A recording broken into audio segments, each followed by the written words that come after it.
we can all be energy savers. It's easy. Turn off lights. Use energy-saving light bulbs. And turn off electronics and appliances when not in use. Make a change and we can really fly. Learn more at energy.gov/kids.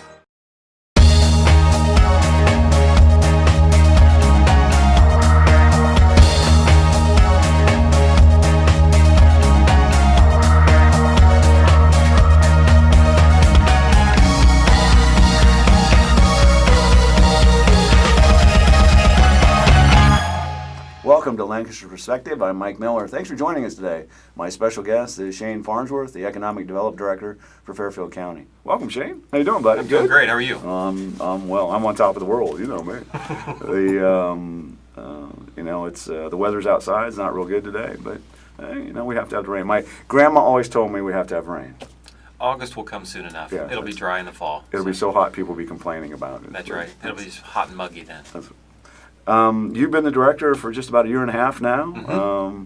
Actually, came out of Springfield, but yes. Talk a little about Shane Farnsworth. I know for a fact you're a big deer hunter. I know that. I love the outdoors. I love the hunting and fishing, and I think that's that's definitely a few of the things that attracted me to this area. Actually brought me back to this area. Started my college career at Hocking College. Received 2 degrees there, and then moved on to Wright State University.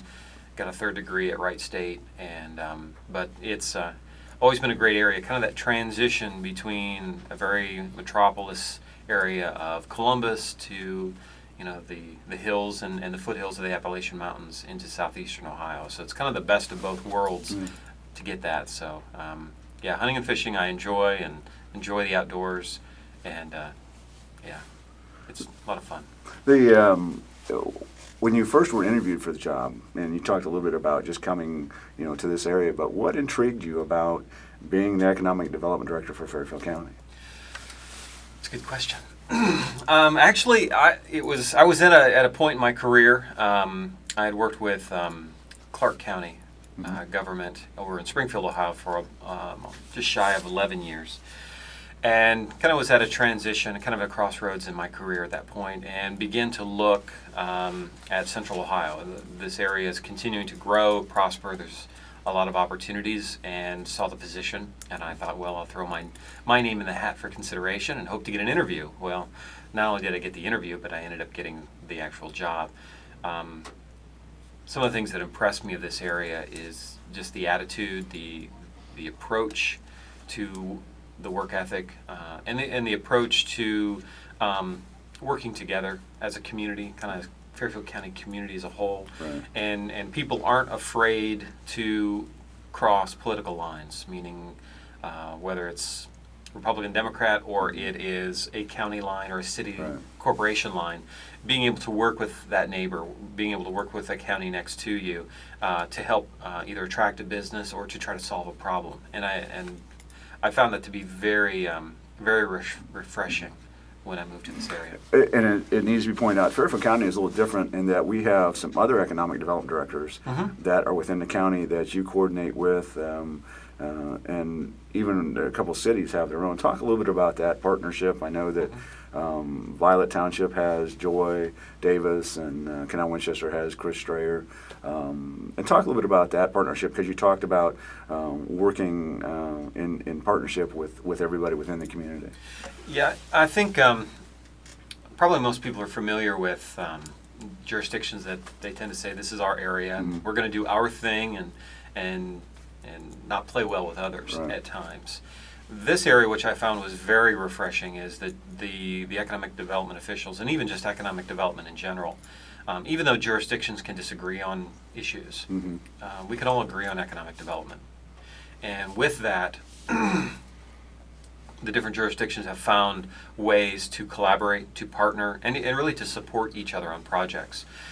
We have had examples where a project would be is looking at a site in the city of Lancaster, yet they call me first. And so typically what happens then is I get on the phone to Mike Pettit, who Right. is the Economic Development Director for the city of Lancaster, and say, Mike, I received this phone call. Here's everything I know about the project so far. Do you want to be the team leader on this project? And depending on our workload, depending Right. on where we're at, I may be the team leader, and versus, or Mike may be the leader. But regardless of who's taking the lead on that project, the other person is always supporting them. We've had a number of projects just recently that Mike has kind of been taking the lead on, yet I've been supporting him on that and helping him either gathering data, being able to assemble resources, make phone calls, make those things happen to help attract that business to our community. And it's the same way in Violet Township, the same way in Canal Winchester, Pickerington. If whether they have an economic development official or they just have maybe a chamber president Right. and the mayor, with let's say Bremen or Baltimore, or Amanda, Sugar Grove, or even a township, to say they know that they can contact me. They may be the first point of contact for that business, but they know that I'm going to support them and I'm going to help back them up with tools and resources. And what we find is, what I have found so far, it's been very beneficial, because then it's not just me handling the project, it's more of a team effort. And then there's other people that are we're finding that we are bringing into that team depending on the needs of that company, whether that is workforce development, Right. whether that is South Central Power, whether that is maybe another company that deals with logistics or maybe deals with human resources. Right. So there's that's maybe dealing with tax issues. So there's all different pieces of the puzzle that we are finding that we will then be surrounding that business with. And the reason why we do that is it brings that company to their first day of profit faster. It helps them maybe with a construction project to get that project done faster, and leaves a good taste in their mouth. That this community is working together. We're not worried about political jurisdictions. We're moving forward to get those companies here. And in my mind, it's getting those jobs here that is either going to create an opportunity where it's going to improve someone's quality of life, or maybe they can get a better job Right. here in this community and improve their quality of life. To me, that's what it's about, is the people of our community of creating an opportunity that they could have a better job. In addition to creating jobs, expanding too, job expansion Yes. for local companies. But it's also, you're traveling quite a bit. Your group is going to trade shows across the country and people don't understand that, but we're competing with Indianapolis and Lexington and all those places, just, little Fairfield County in Ohio. We're competing against Texas. We're competing against North Carolina. It's not just even the Midwest. Right. And that's what the Fairfield 33 Development Alliance, it started when the bypass was being created, and the community is coming together and rallying around the bypass. And then once it was completed, then I think at that time the community said, okay, what do we do now?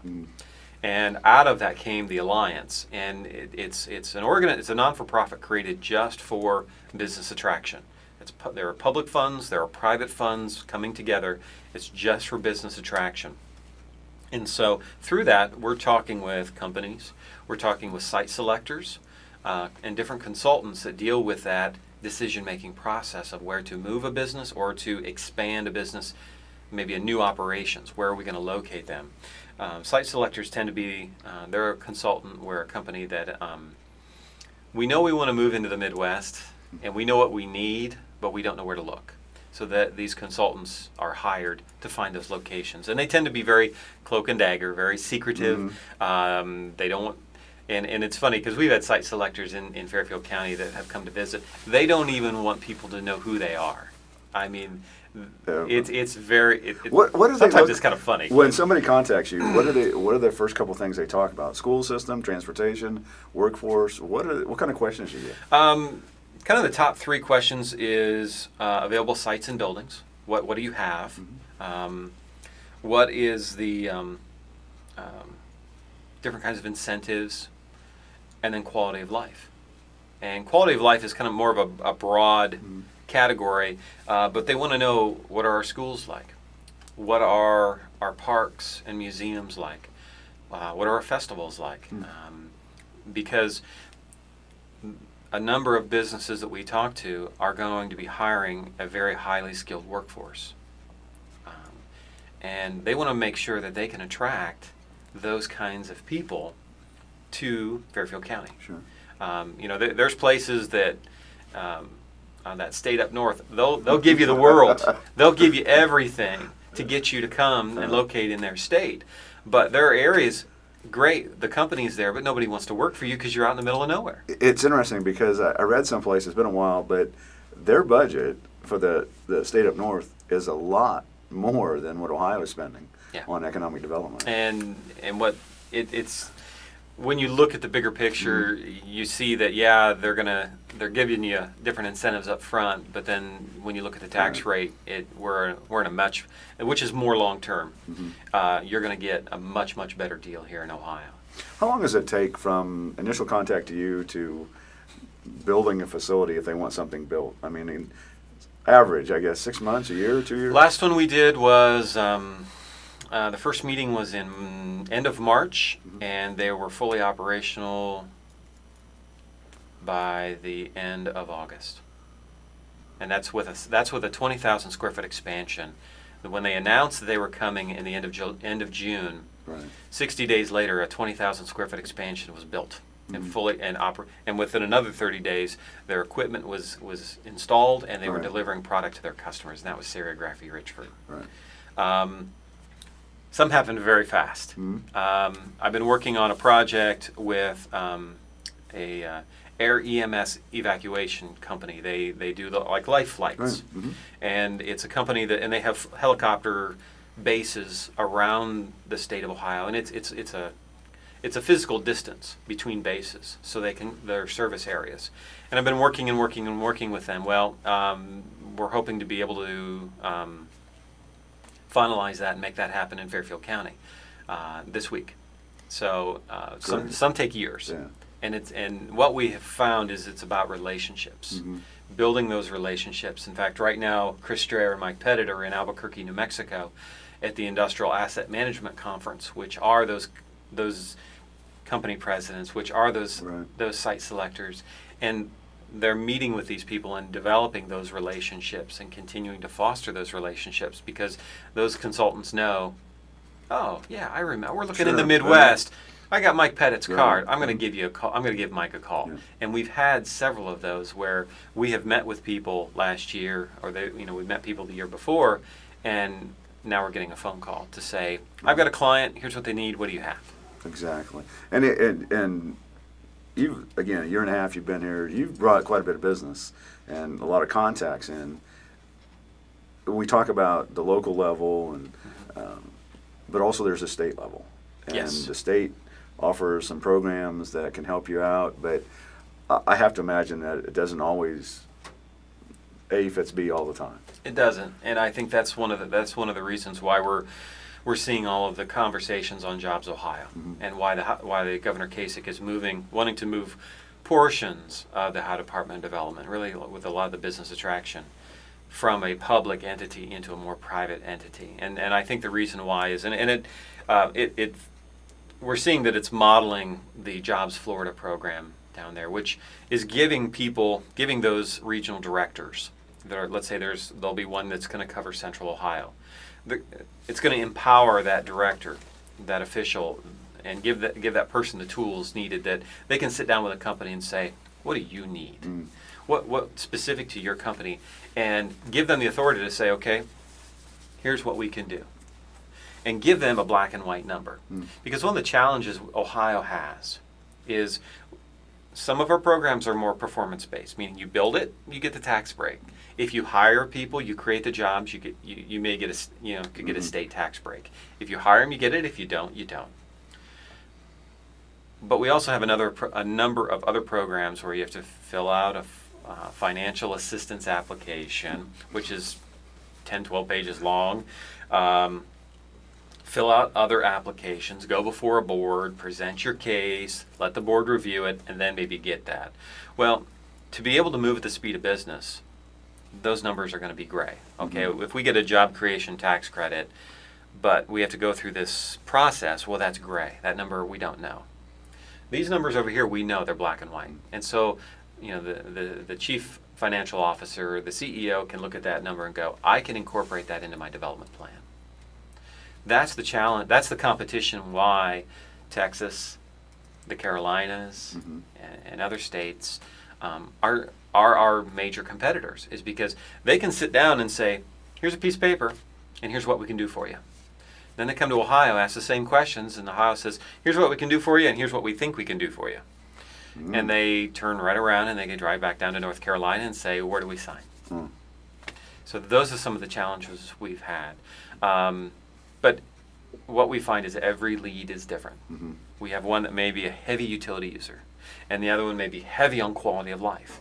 And then the third may be heavy on workforce, needing to have a specialized workforce. So it's every day's a new day. Do you get feedback from employers that, or the businesses that don't come here and say, gee, we really liked what you had, but this was a little bit better? I mean, you didn't have quite what we wanted, but the next time maybe this is what we're going to be looking for. That's one of the things that we see is, and not all, but some we do have a chance to say, what can we do better? Right. What were those factors that caused you to go to Kentucky, Tennessee, Texas, Georgia? And some are willing to share with us.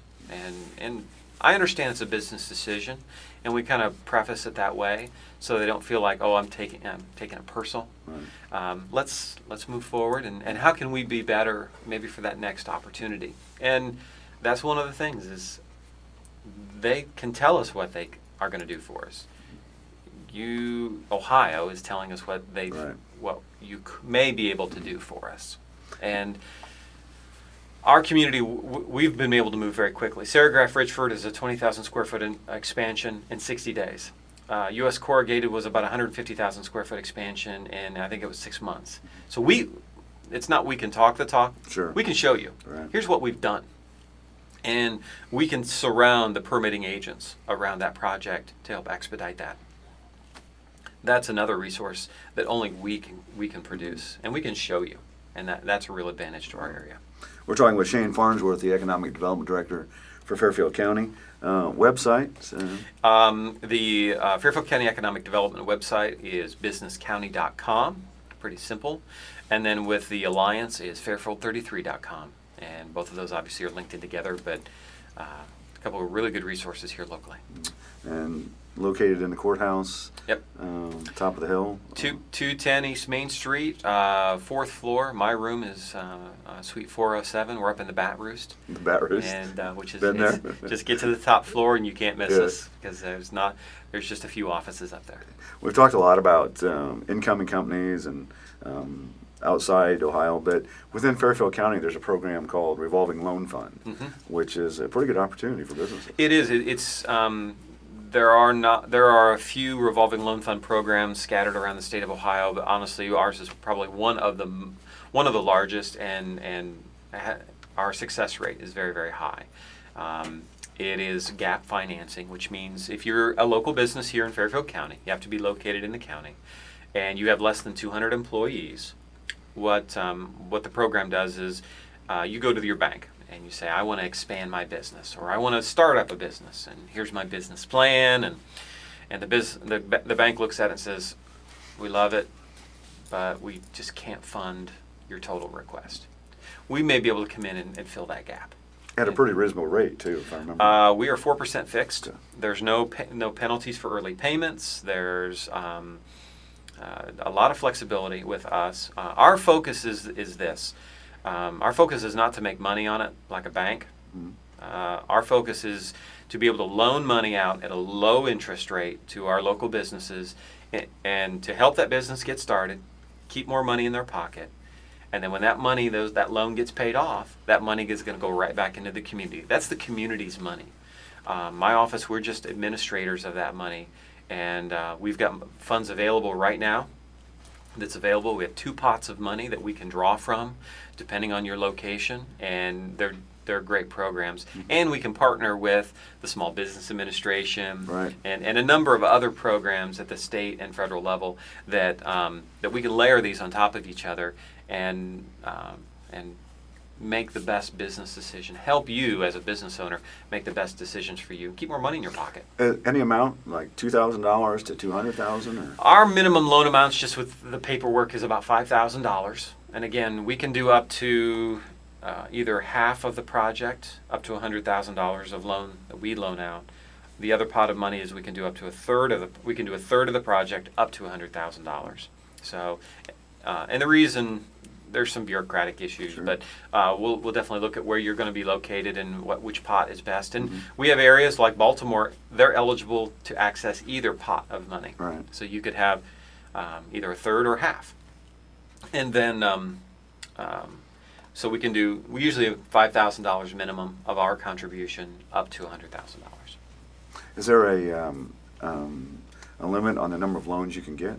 So if I have a business and I want to start one and then another business, can I get 2 or 3 loans? We've had multiple loans on. We actually had a company get started and they got a loan, and then they were doing really well and they were paying off their loans, so they were a great client, and then they wanted to expand, and they came back to us, and so they ended up getting a smaller loan for that expansion at a later date. And so, yeah, those are some tools and resources that are absolutely, and ask the questions. There's resources out there, whether helping to develop a business plan, or what kind of funds and resources are out there. I encourage people to go to businesscounty.com, send me an email, give me a call, and ask the questions that are out there.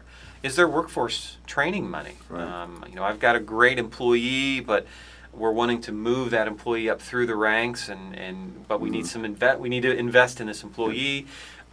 Is there workforce money out there? Is there money for marketing? Is there money for helping us to buy inventory? What's out there? Right.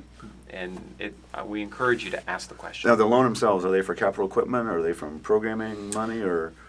Buying land and buildings, rehabilitating space, and therefore also for equipment and inventory and limited working capital. So a portion of that can be used for working capital. That's businesscounty.com. Businesscounty.com. It's pretty simple and straightforward. And if you click on the incentives, which that would be an incentives and assistance, and you can read all about revolving loan fund. And then if you have any other questions specific to your business, don't hesitate to give me a call. Again, you've been there about a year and a half. Vision, goals for 2-3 years down the road?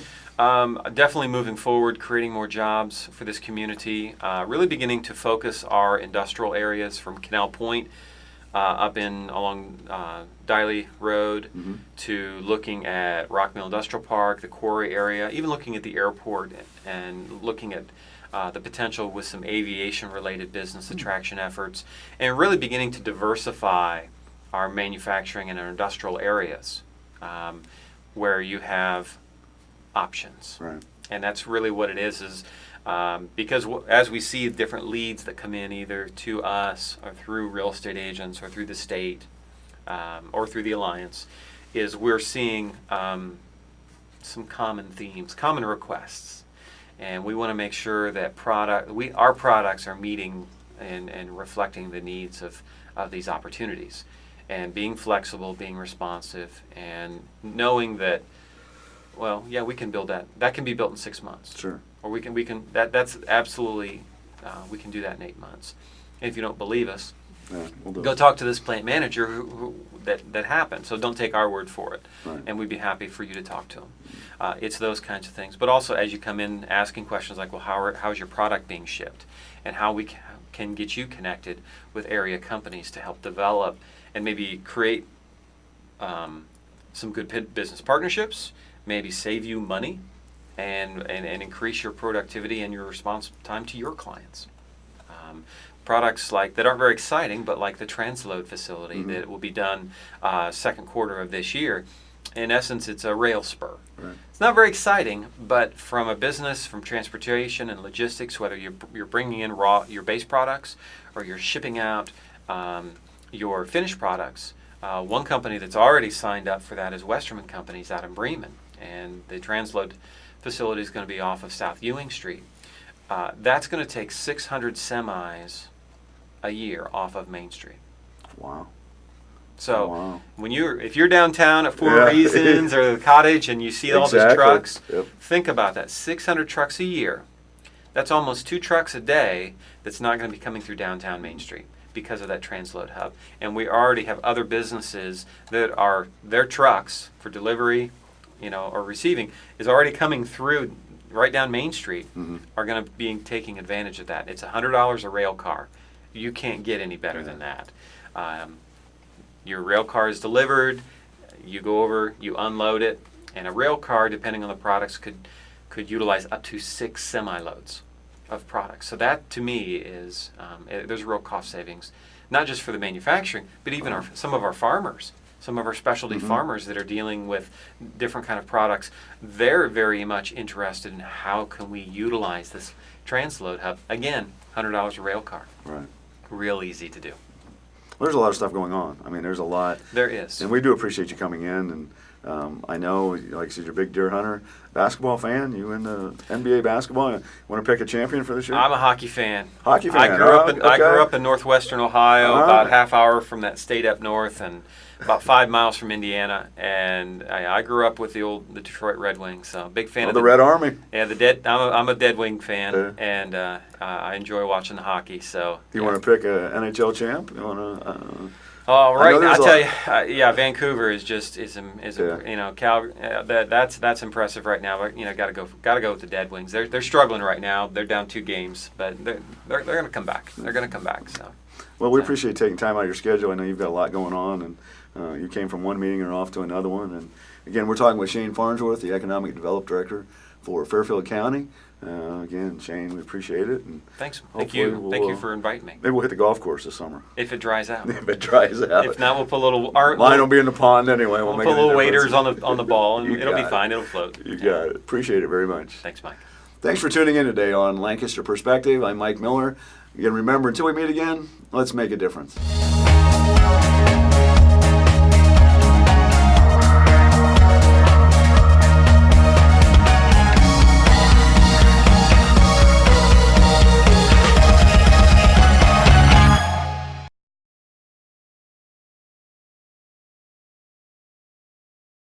What gets you moving? Because when you get moving an hour a day, You fuel your body, and your mind. whether you like to throw around the football, play frisbee in the park, or dance in your room. moving every day helps give you a healthy body and mind. And that makes you part of a winning team. Hey, that was my line. Get up and play an hour a day, Doc. check out how to be a player at letsmove.gov. Head online to get tips on great ways to get moving every day. That's www.letsmove.gov. I went to the library to find me a diet, because I thought I ain't going to the gym. They got the South Beach diet. Have you heard of that one? I read ain't nothing about a beach in that book. It's a whole do-it-yourself shopping world now. They want you to fill your buggy up and stand there and scan it yourself. Then I'd like workman's comp in the dental plant. That's what I'm looking for.